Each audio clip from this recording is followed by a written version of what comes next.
On your driving test, the examiner will expect you to choose the right gear for the speed you need to travel at, and for the road conditions you face. Change gear smoothly, safely and under control.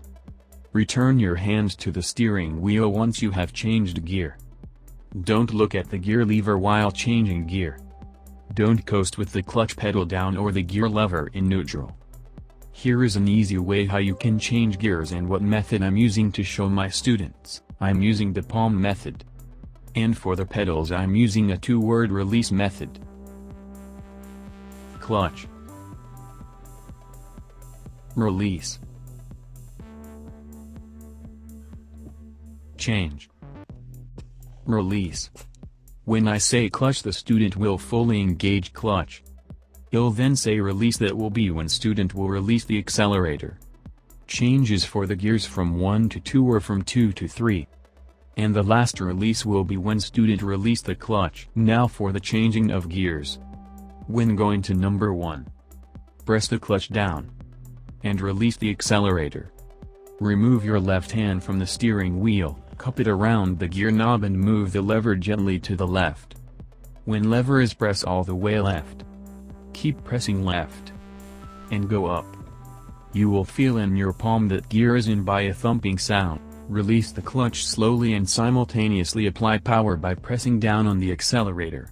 For number 2, press the clutch down and release the accelerator. Remove your left hand from the steering wheel, place your palm on the gear knob side and press to the left. When lever is pressed all the way left, keep pressing left and go down. You will feel in your palm that gear is in by a thumping sound.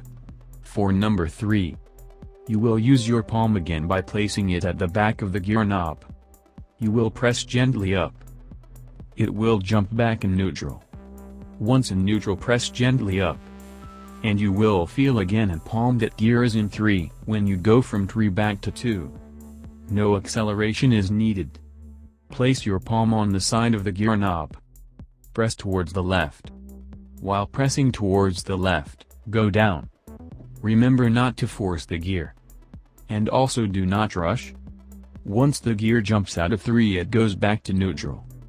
In the motion while you are pressing left and going down, it will go in number 2. Whilst changing gear, you must always keep your eyes on the road. The sound of the engine can tell you when you need to change gear. As you accelerate, the engine will come to sound whiny and take on a higher pitch. This is because the engine is reaching its limits for the gear you are in. When you hear this, you should change up. Thank you for watching.